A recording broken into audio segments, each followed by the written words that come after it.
O ministro respondeu objetivamente o que perguntei. O ministro. Qual é sobre o negócio do TCU? Isso. Senador, ministro, desculpa. Bom, em relação ao Ministério da Saúde, tem a portaria, né? Portaria do Gabinete do Ministro, número 885. Essa portaria ela já foi publicada na nossa gestão e ela obedece ao atendimento ao acordo número 1072 de 2007 do TCU e o acordo número 15 de 2009 do plenário do TCU. Isso no que diz respeito à aplicação e à responsabilização pela aplicação dos recursos públicos. Em relação a essa questão da supernotificação de óbito, que está aqui nesse documento do Tribunal de Contas da União, que diz que o repasse de recursos é em função ao número de óbitos da Covid, o TCU alerta para o risco de supernotificação de óbitos. Então, falar sobre supernotificação de óbitos. Do ano de 2019 para o ano de 2020, houve aumento de óbitos no Brasil. E a principal causa desse aumento de óbitos é, sem dúvida, a Covid-19, não tem dúvida disso. Eu publiquei um artigo na revista Heart, é uma revista de prestígio do British Medical Journal, e lá analisamos o impacto da mortalidade de óbitos nas capitais que foram fortemente afetadas por Covid-19 no ano de 2020. Essas capitais foram Manaus, Belém, Recife, Rio de Janeiro e São Paulo. Então, houve, na realidade, um aumento de óbitos por Covid e houve também um aumento de óbitos por doenças cardiovasculares. O que houve foi uma redução da notificação de óbitos por infarto do miocárdio e por AVC. Então, sem dúvida, é um cenário sanitário complexo, mas a observação do TCU aqui é procedente, porque esses recursos são alocados em função dos óbitos e pode haver, sim, uma supernotificação. O Ministério da Saúde está atento a esses aspectos. O Ministério da Saúde tem um sistema de informação de mortalidade, chamado SIM. Esses dados eles são oriundos das declarações de óbito. Então, essas declarações de óbito, elas vão para as secretarias municipais, estaduais de saúde, depois chegam ao Ministério.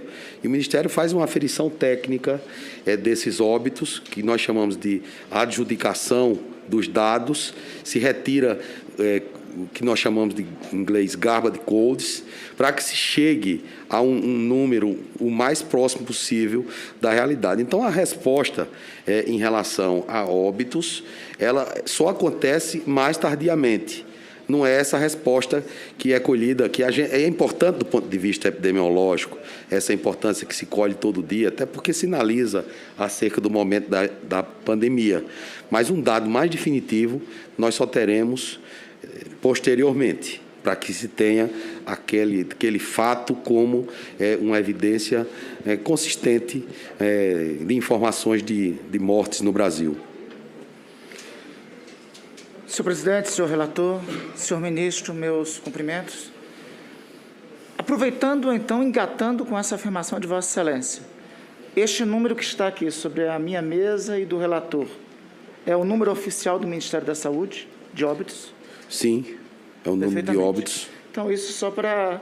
Eu acho que essa informação é mais do que relevante por conta do que ontem foi dito pelo presidente da República e depois foi desmentido pelo Tribunal de Contas da União. Fico satisfeito com essa resposta oficial de Vossa Excelência e do Ministério da Saúde. Sem prejuízo, senador, desse número, posteriormente, após a aferição mais detalhada, seguindo os critérios técnicos, ser revisto para mais ou para menos. Mas, pela sua experiência, o Brasil tem mais supernotificação ou subnotificação?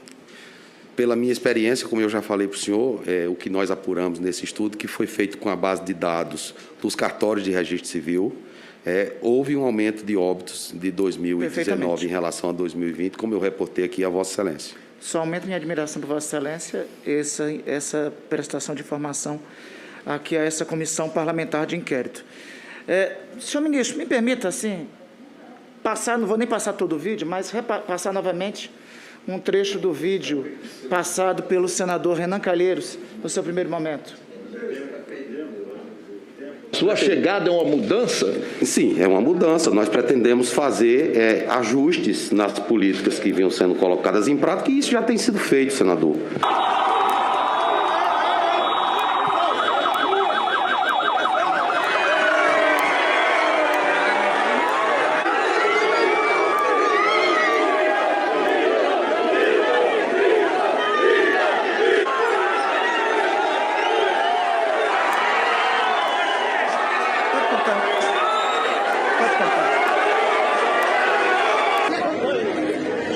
Pode contar.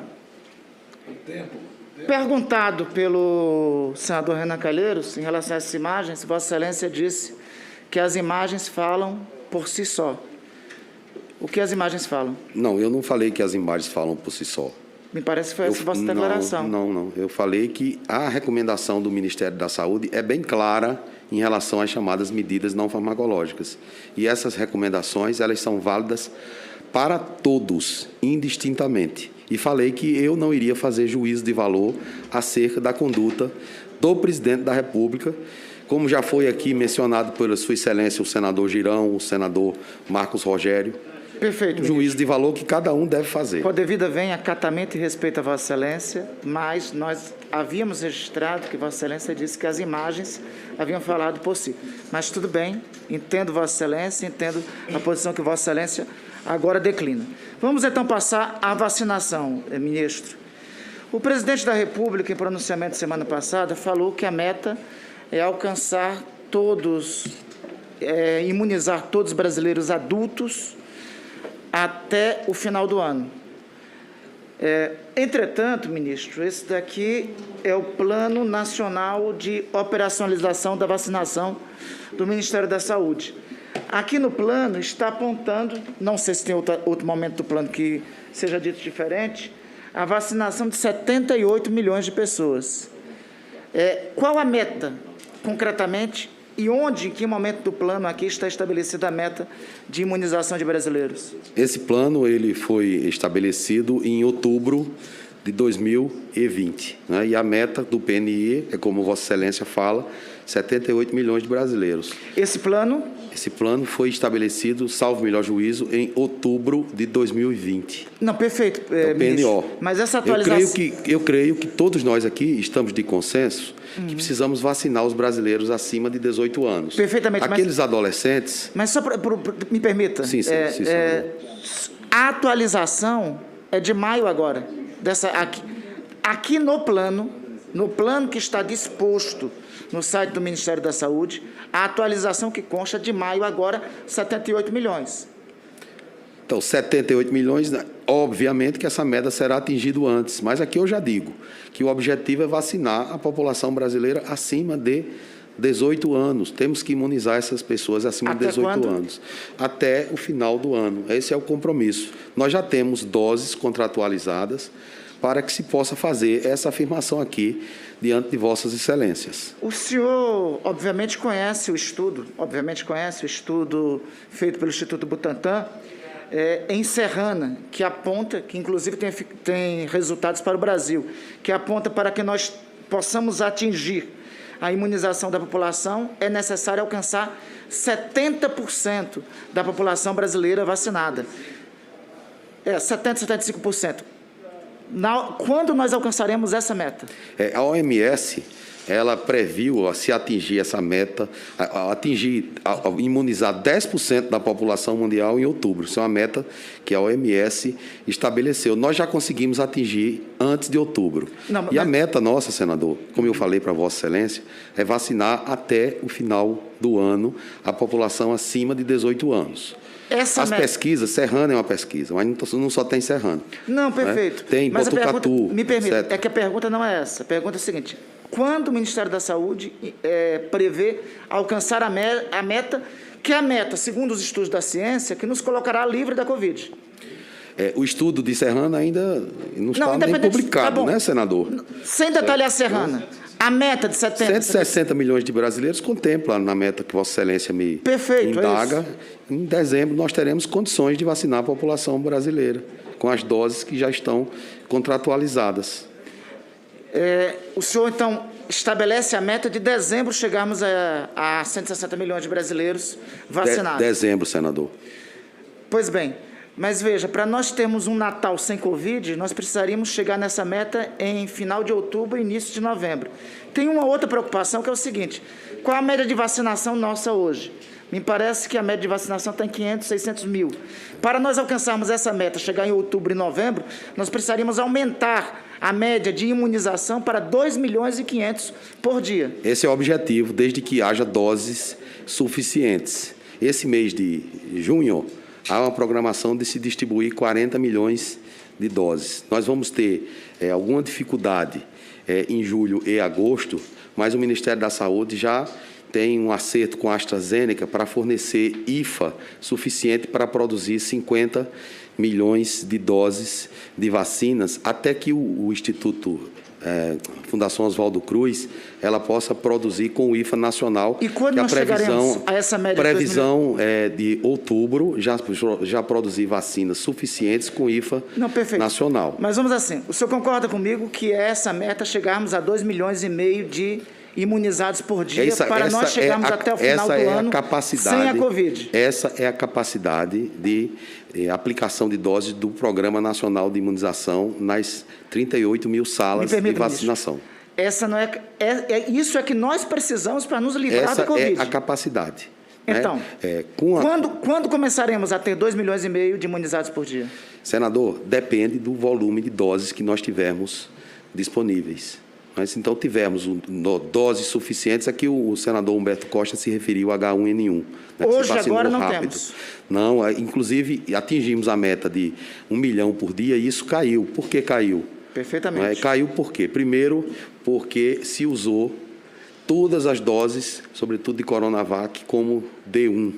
Aí depois houve problemas com o IFA oriundo da China e faltou D2. Estamos segurando a D2 para não faltar D2 depois. E nesse conjunto da Coronavac, o senhor não cogita a aquisição dos outros 30 milhões de doses da Coronavac? Esses outros 30 milhões é uma hipótese, não está disponível agora. Se tiver disponível agora os 30 milhões de Coronavac, nós adquirimos. Mas já não deveria ter sido contratada? Senador, não está disponível no momento. Se tiver disponível, nós vamos contratar. Agora, no final do ano, no último trimestre, nós teremos muitas vacinas. Mas para que o Instituto Butantan possa fazer a produção, não é necessário que o Ministério da Saúde... Como eu falei para Vossa Excelência, eu tratei com o doutor Dimas Covas, inclusive coloquei essas duas opções para ele. E ele sinalizou com uma preferência para a Butanvac. Né? Até porque a Butanvac é uma vacina que não necessita nem do banco de células. Porque, no caso da vacina AstraZeneca, nós precisamos do banco de células. O Butanvac, isso já é feito aqui porque é uma tecnologia diferente. Então, eu, pessoalmente, como ministro da Saúde, eu aposto nessa tecnologia da Butanvac. Então, a preferência... A vacina da Coronavac, pairam ainda dúvidas que, para mim, não devem se confirmar acerca da sua efetividade. Nós estamos em junho. O Ministério da Saúde já fez a contratação de vacinas para o ano que vem? Aqui já mencionei para Vossa Excelência a tratativa com a Moderna para a aquisição de mais de 100 milhões... Moderna e quais outros imunizantes? ...de doses. Nós já temos a produção da Fiocruz, a produção nacional, que tem a capacidade mínima de produzir 1 milhão de doses. Tem um planejamento do Ministério da Saúde? Quantas vacinas poderemos ter disponível em janeiro de 2022 para fazermos o reforço da imunização de brasileiros? Precisamos ainda ter mais dados científicos, senador. Mas, por exemplo, se é só um booster, se é só uma dose, se vai precisar ser com duas doses. Mas parece que já tem uma classificação na ciência que a validade da vacina será de 1 ano. Obviamente, não há essa pacificação tão forte ainda. Eu estou aqui passando para o senhor uma opinião pessoal. E o que se falar dos outros países que já estão contratando? Eu estou aqui passando para o senhor uma opinião pessoal. Muito provavelmente vamos precisar vacinar. Qual que é a estratégia? Eu, pessoalmente, ainda não tenho ela tão clara para mim, mas já autorizamos e já está na iminência de ser firmado com a Moderna 100 milhões. Além disso, nós vamos ter autonomia do nosso parque da Fiocruz para produzir vacinas e não vai haver esse retardo do IFA. E outras farmacêuticas nós podemos trabalhar, o próprio Instituto Butantan. O ano que vem será um ano que a própria indústria farmacêutica vai produzir mais. Hoje o Ministério da Saúde tem contratado quais as doses para o ano que vem? Já tem um planejamento, pelo menos, de contratação? Planejamento eu já mencionei para Vossa Excelência, agora 100 milhões de doses da Moderna. Certo? A Janssen, nós Já para discutimos janeiro. com a Janssen. Já, talvez, senador, nós já tenhamos doses da Moderna para o último trimestre. Só uma última pergunta sobre vacina, senhor presidente, senhor ministro. Alguns estados da federação, o meu, por exemplo, é um dos que menos vacina no país. O Acre, salvo o melhor juízo, é o que menos vacina, o Amapá é o penúltimo colocado. A que se deve? Isso é mais por curiosidade. Então, governos locais, distribuição... Rondônia, Roraima e o Amapá. Eu estive em Roraima, estive em Rondônia, inclusive assumi o compromisso de encaminhar para o PNI uma discussão sobre o aumento do aporte de doses para esses estados. Primeiro, porque a campanha está mais lenta. Segundo, porque são regiões de fronteira, onde há possibilidade de migração e acontece de maneira regular. Então, esse assunto está sendo tratado no âmbito do PNI, para que ampliemos essa possibilidade. Os números, eles foram calculados a partir de um censo de 2010, o censo que tinha disponível. Há questionamentos de várias naturezas, as priorizações em função da faixa etária. Então, isso foi uma decisão da área técnica.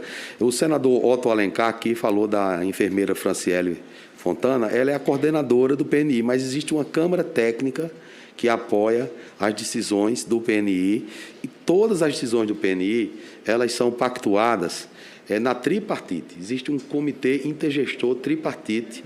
Quando nós alocamos 300 mil doses a mais de vacinas para o Maranhão, em função da descoberta daquele caso da variante Delta, aquilo foi pactuado no CONAS e CONASEMS dentro do PNI. Todas as decisões, elas são pactuadas.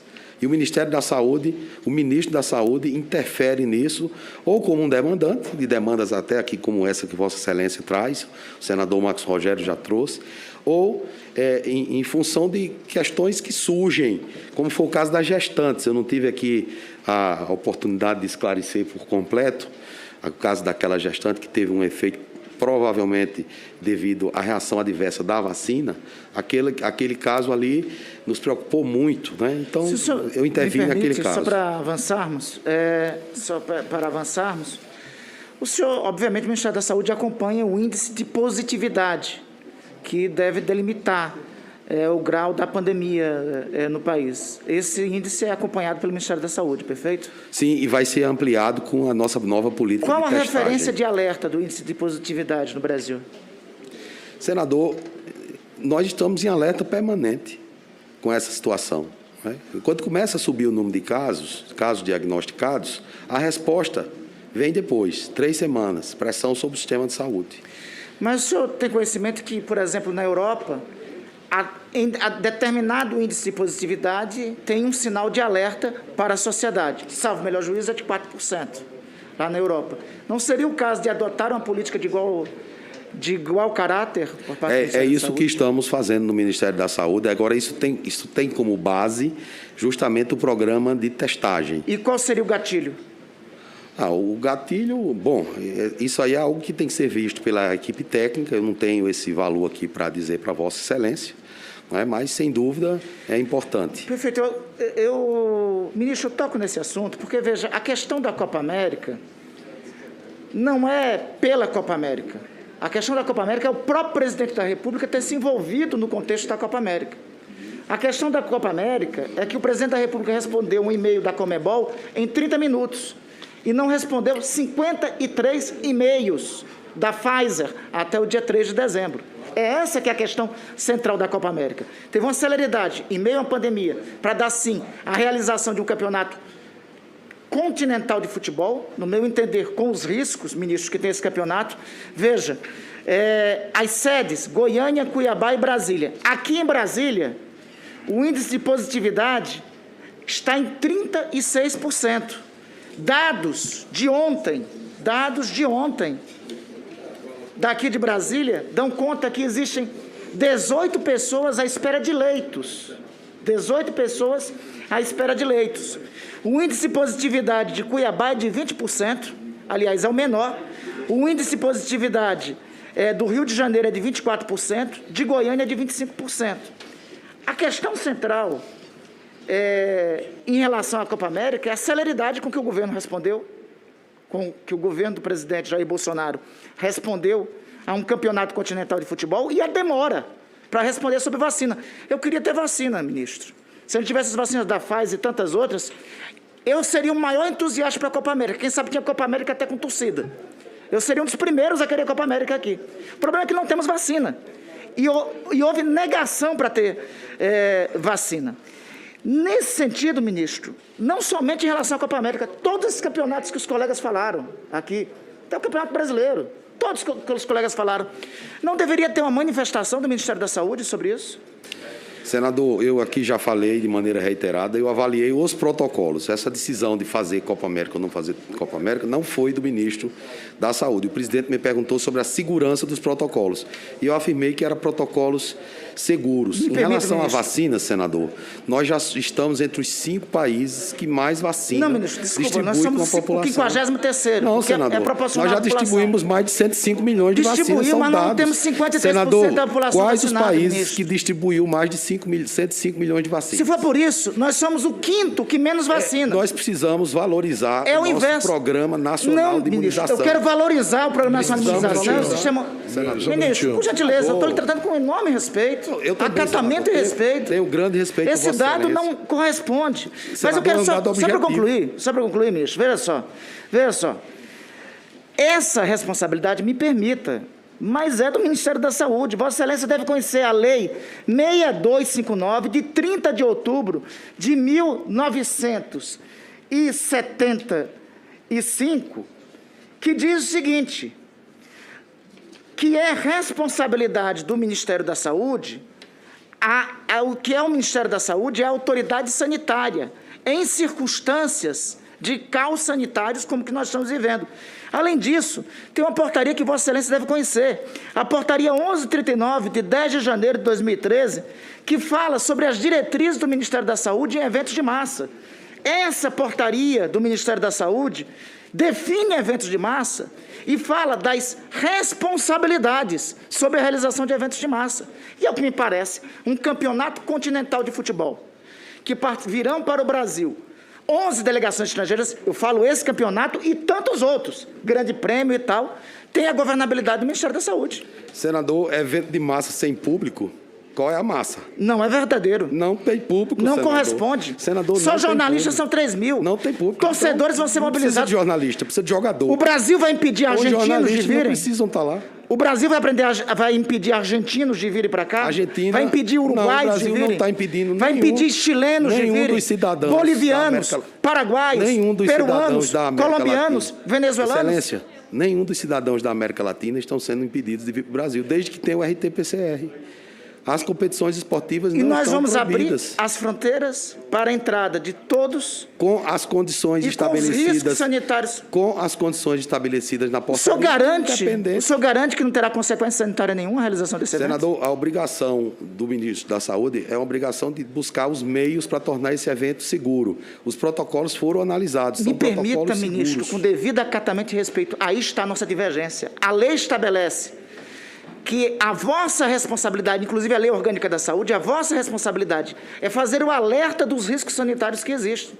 Inclusive, orientar o senhor presidente da República a não realização. A Lei Orgânica da Saúde e todo o diploma infralegal. O presidente da República foi orientado acerca dos protocolos, são seguros, o número de pessoas envolvidas, com as delegações e atletas, isso que eu queria chegar. 650 o senhor pessoas. Informou ao presidente da República os riscos? Informei ao presidente da República que os protocolos são seguros, que essa massa que Vossa Excelência diz é composta por 650 atletas e integrantes das comissões técnicas, e aí o senhor fala que é 1.800 jornalistas. Então, por esses 1.800 jornalistas, então não é evento de massa. Não é evento de massa. Mas, assim, a pergunta objetiva é o seguinte, o senhor informou os riscos? O senhor fez essa comunicação? O presidente da República sabe dos riscos, o presidente da República e os governadores dos estados que vão realizar o campeonato, eles sabem dos riscos, os protocolos são seguros e o risco da população Ministro, ter mais ou menos do senhor, Covid o que eu gostaria de ouvir é indiferente. isso, que o senhor presidente da República e os governadores sabem dos riscos. Se sabe dos riscos, existem riscos. Para concluir, senhor ministro, eu queria só aqui reportar o seguinte. Portaria do Conselho Federal de Medicina diz exatamente o seguinte, sobre considerar o uso de cloroquina e hidroxicloroquina em condições excepcionais para o tratamento.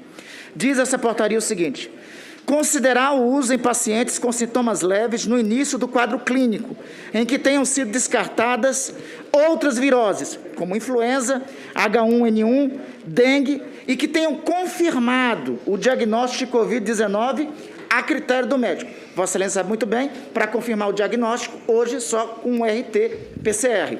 Ou diagnóstico clínico, né? Perfeitamente. O diagnóstico Mas eu te clínico falo também. aqui, completando aqui. E mais adiante diz, explicando os efeitos colaterais possíveis, obtendo consentimento livre e esclarecido do paciente ou dos familiares, quando for o caso. Esse é o parecer número 4 de 2020 do Conselho Federal de Medicina. O Ministério da Saúde tem notificados quantos brasileiros foram tratados com cloroquina, com hidroxicloroquina, conforme esse parecer do Conselho Federal de Medicina? O Ministério da Saúde Temos esse banco de não dados? tem registros acerca desse fato e nem de outras doenças que são tratadas no sistema de saúde. Inclusive, isso é uma limitação séria que precisamos corrigir. Aí Mas fala veja, do termo de consentimento livre nós estamos falando da pandemia e estamos falando... Não há registro, senador, de quantos... Não há registros. Não há registros. Mas o senhor também tem conhecimento que, à luz que eu tenha conhecimento, não da há Lei registro. 6.259, de 30 de outubro de 76, concluindo, então, concretamente, haveria a obrigação de notificação desses casos, ter essas informações do Ministério da Sim, Saúde. notificação dos casos, sim. Agora, registro do tratamento, bem como dos seus resultados, não é porque registros existem Então, veja, peculiaridades técnicas. ministro, isso daqui é um ofício lá de Manaus, assinado pela doutora Mayra, que ainda está em vossa equipe, recomendando o uso desses medicamentos lá em Manaus. Mas também é vídeo para as dela, autoridades. as Tem vídeo, tem tudo. tem tudo. Ao mesmo tempo, tem uma resolução do Conselho Federal de Medicina, que diz a necessidade do consentimento e a necessidade de recomendar, preceituar a partir do diagnóstico, ou seja, de um exame RT-PCR. O próprio Ministério da Saúde, então, distribuiu esse medicamento. E Vossa Excelência disse que não tem esse banco de dados? Não, um registro de tratamento de paciente com Covid, registro na forma Registro. que é um registro, não há. Existe a notificação de casos informados. Sem perguntas, ministro. Estou mais do que esclarecido e essa Senador pergunta... Eduardo